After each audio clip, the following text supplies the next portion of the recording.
confidence. It's something that every person should have. And for some people, it's not that easy. Now you guys are probably thinking confidence. Yeah, confidence, Yu-Gi-Oh. Yeah, you need confidence in Yu-Gi-Oh. I feel if you don't have confidence in Yu-Gi-Oh, not only are you doing yourself a disservice, but you're just not able to reach like the pinnacle of what you may personally think you can accomplish as a player. So today, I'm going to bring you guys what I personally feel are 5 of the best ways to have more confidence in Yu-Gi-Oh! And if that sounds interesting, we'll get into it. As first thing I'll say, a lot of you guys know I'm going to be rebranding the channel, not quitting, anything like that, literally just rebranding it, making it a little more professional. I've spoken to several people, very, very successful channels, very great people, and they've given me a lot of advice, including you guys. You guys already know about the name change, all of that that'll be going into effect, hopefully within the next month or so, stay tuned for that. But anyways, today's video, 5 things that will make you more confident at Yu-Gi-Oh. So the first thing I'm going to tell you guys, you got to believe in your deck. I know that sounds like so just like out of the anime, like, oh, you got to believe, friendship, all this. They're not actually wrong. They really aren't. Believing in your deck, I think, is one of the first things that it was something that I needed to learn. It's something that I know people still learn to this day, and it's something that I learn pretty much every time I change decks and bring a different deck to an event. Like, say I'm playing Thunder Dragons. The first time I played Thunder Dragons, I didn't know what the hell I was doing. I'm just gonna be honest. I didn't know what I was doing. I had to watch like combo videos. I had to write down combos. I had to do all these convoluted things. And then once I kind of picked up on it, I was kind of like, God, this is so simple. How did I not understand this before? And I went in, my first locals with the deck. I didn't know what the hell I was doing. And I was just kind of like, I guess like I'm doing this right, doing that. And to be honest, I wasn't believing in the deck. I wasn't becoming one with the deck. I wasn't like having enough confidence in myself or the deck to perform. I could draw my 5 cards, win the die roll, go first, and just kind of be like, I guess. And like I would end on 1 Colossus when I had the ability to end on 2 to 3, and at the end, God, how am I forgetting the other guy? The other fusion guy. It'll come back to me. But yeah, no, literally, I was just God freaking awful with the deck. And it's kind of crazy because I kind of taught myself through a lot of just like watching through a lot of videos, a lot of combos, and just a lot of solitaire. Okay, you open this hand, do you see the way to your ending board? Do you see it? And it's like, yeah, Titan, that's the one, Titan. Yeah. So I was literally ending on boards of like a single Colossus, maybe 2 Colossus, which sounds good, but when you have the ability to end on double to triple Colossus or double Colossus Titan and have cards to trigger Titan, like, it was so much better. Now of course I'm talking about the pure deck. I know a lot of you want the pure profile. I was actually still waiting. I never received the 10th place list. There was going to be a live profile. It might be a little late to do the profile, but I'll definitely have an updated profile, so stay tuned for that. So yeah, the short version on this first thing is you need to believe in your deck. You need to believe in, no matter what it is. Like, people are topping with Madolche. People are topping with all these crazy decks, whether it be locals, regionals, all these things. People are giving me props for playing the World OTK. Like, I'll be honest with you. The thing with that deck, too, is in addition to why I played it, I actually practiced a lot with it, and I mean a lot. And you're probably wondering, how do you practice with that? It's a solitaire deck, and you know what you have to do sometimes? You got to solitaire. And I know it sounds crazy, but that's how you learn to build your boards. That's how you learn to, like I've mentioned before, become one with your deck. You have to learn the ins and outs of your deck, and you have to be, confident with it. I went into that regionals confident as can be, doing it for my friend Michael, and it worked out, and I just knew what I was doing in every situation. If I won the die roll, I knew pretty much the order of operations, and that's the same thing. Now I know it doesn't seem simple, but you can definitely learn to do that with every deck you play, because I feel like whenever you change decks, like I'm thinking about playing decks like Orcus, I'm thinking about trying out Pendulums for the first time, shout out to Steven, you already know. These are things that, I'll be honest, I'm not super familiar with them, but I'm going to go in confident and believe that, this deck is good, people have top with this deck, I'm going to ask questions, and, I'm going to get better with it over time. So number 1 thing, believe in your deck. The second thing, now this one kind of goes hand in hand. Go into any event, locals, regionals, YCS, nationals, already believing that you're going to win every game. Now I know that sounds a little cocky. It's not cocky at all. You need to tell yourself when you sit down that I'm going to win this game. You need that positive mindset. You need the ability to like sit down and, just realize, okay, my opponent is my opponent. If it's a friend, it's a friend. If it's someone you don't know, it's someone you don't know. No matter what they're playing, If you win the die roll, you're like, I'm going to build my board. I'm going to do whatever. I'm going to play through the hand traps if I can. You know, all these things. You know, if I go second, okay, I'm really going to pay attention to what my opponent's doing. And I'm still going to break their board. I'm still going to, if I have the hand traps, I'm going to interrupt them at the right time. And that's the thing, is you have to go in confident. There is a huge difference between confidence and cockiness. Trust me. I've been on both aspects. I've been confident. I've been cocky. Being cocky sucks. Trust me. You don't want to be cocky, because when you're cocky and it backfires, like literally you look like an idiot, you feel like trash, and you honestly, it's just awful. So the thing I'll tell you right now is go in believing you're going to win. I remember Patrick Hoban used to say that he felt that he had the best deck in the room. He would go in and he would just say, you know what, I'm going to sit down, I'm going to win every single game.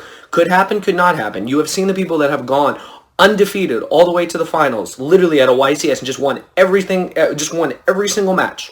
Every single match. Went through the top 32, the top 16, the top 8, the top 4, the finals, won the finals, and just won out. You know, sometimes it's just your day.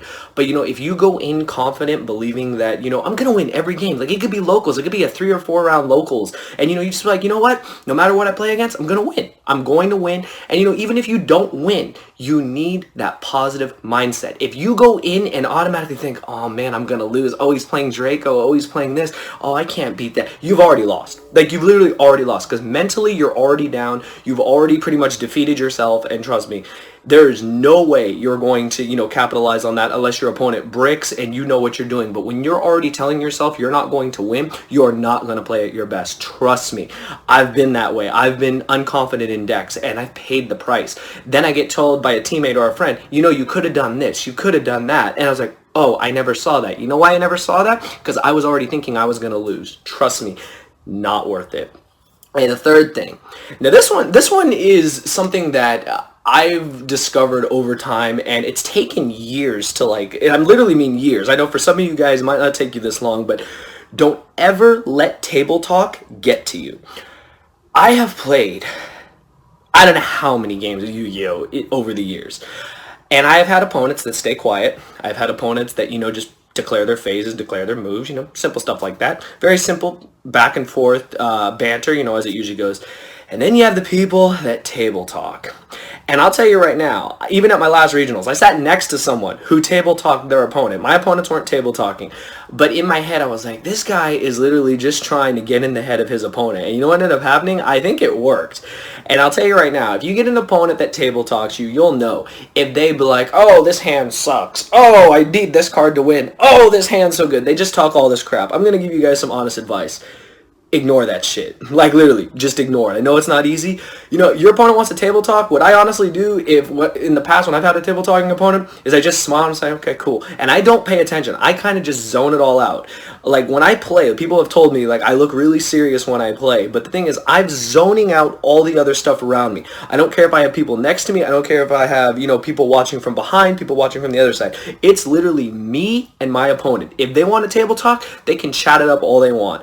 I'm not paying attention to what they're saying. I'm paying attention to their plays. And I'll tell you right now, if you let table talk get to you, it can cost you a game. Trust me. And I'll be honest, like, there are people that do it all the time. Like, I know people at regionals, at events, that you hear them talking and they just talk so much just random crap. Like, honestly, they just talk so much random crap. My favorite is literally like when they'll ask you, hey, what did you play against? And I'm just like, oh, just stuff. I don't really give people a straight answer. Like, half the time I don't give them a straight answer, because then they'll say something like, oh, he's like, I just lost to Orcus. That deck is so crazy. And guess what? He goes first and he's playing Orcus. It's like, surprise, surprise. You know, people try to table talk. They try to get in your head.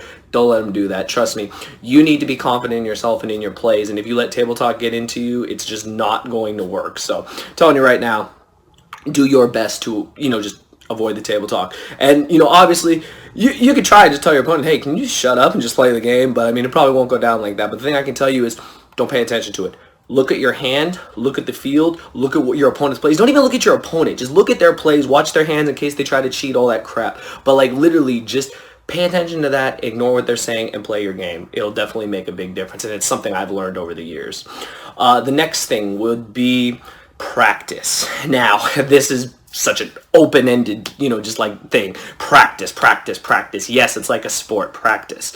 But it's not so much that. It's, you really need to devote your time to the game in some sense. Now, I know there are people that don't have the time to do it. I'm busy too. I go to school, I go to work, I have a girlfriend, I have all these things. But I still try to find some time. And you guys are wondering, okay, how can I do it when my schedule is so impacted with stuff? There are ways. Now, these days, depending on what smartphone you have, people play Duel Links. That's great. If you're going to be great at Duel Links, more power to you. I think the game is awesome. For anyone that plays it, more power to you. For those of you that can't, there are deck builders. I think it's called the Yugiopedia deck builder. It's actually one of the most important apps on my phone. And it literally, I use that along with a dice rolling app and a coin flip app. And you guys are probably thinking, why do you need all that? That's how I practiced with the World deck. I'm not even joking. You can ask my friends. They would watch me literally solitaire on my phone when I would roll a dice to pick the danger, and I would literally flip a coin if I summoned the world and I didn't have light barrier out.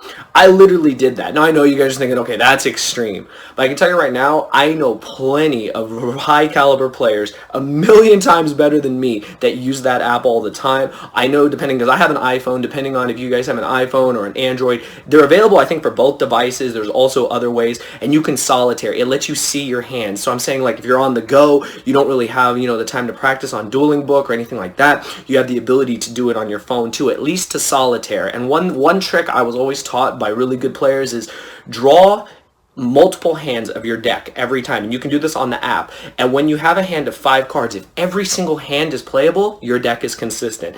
I didn't understand that in the beginning. It's taken me a while to get it, but now I see it. If you can make a play with every single hand you get, then your deck is built pretty well. If you notice that maybe 1 out of every 5 hands you get to play, you got to reconsider things. And I know it's random. I know you shuffle everything up, but it still gives you the general idea. So that's really important if you're on the go. If you're able to play on your computer, you have Dueling Book, Yugioh Pro, all those things. I don't really need to talk about that. You guys already know. And then if you do have the time to go to locals, you do have the time to practice with friends, find the time to do it. Practice, practice, practice. It's something that I don't do enough.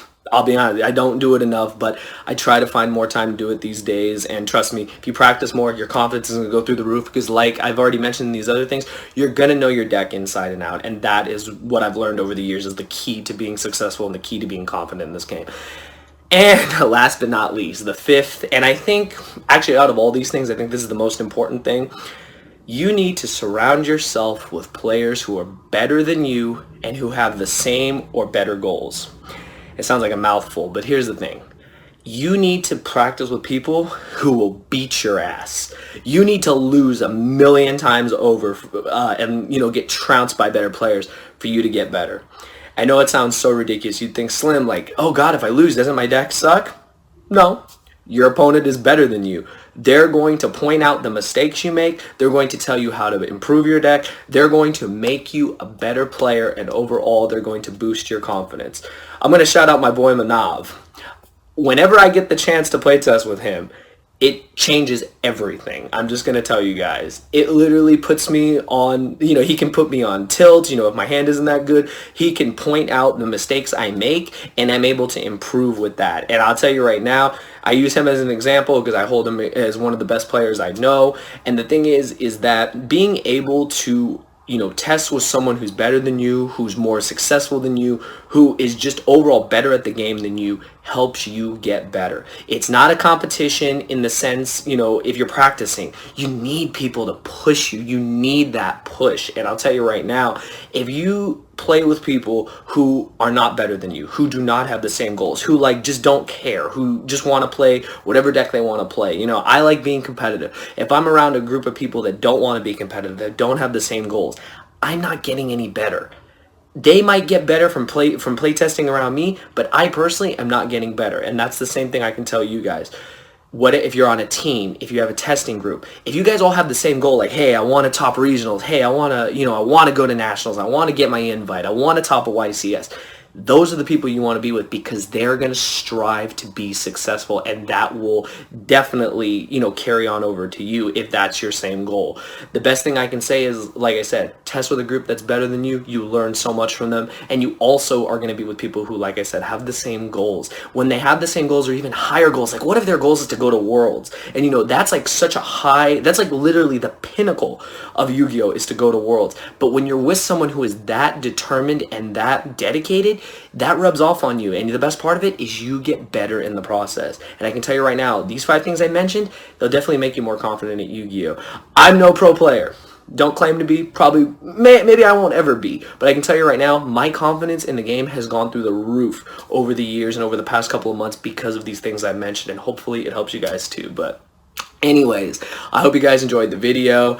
Like I said, we're going to try to rebrand the channel. I'm going to try to have more, discussions like this. There's going to be a lot of changes coming in the next couple months, so to speak. And, of course, there's nationals and whatnot. I'm actually not going to YCS Knoxville. That actually changed, but I'll definitely be at nationals in Pittsburgh. So if you guys have any questions, you guys have anything else to add, I only mentioned 5 things. I know there's way more things, but if this video, kind of spoke to you, those things. Bell thing, wherever it is, I don't even know. I always add it afterwards, so wherever it is. Let me know what you guys think. If you guys enjoyed this format of the video, let me know. Let me know other things you want me to talk about. Like if there's any other things that you need to know about the game. I think confidence is so important just in general. In everything you do in life, you need to be confident, but you need to know the difference between being confident and cocky. Because being cocky doesn't get you anywhere. But let me know what you guys think. Give me your suggestions in the comments below. I'll see you guys next time. Thank you for watching.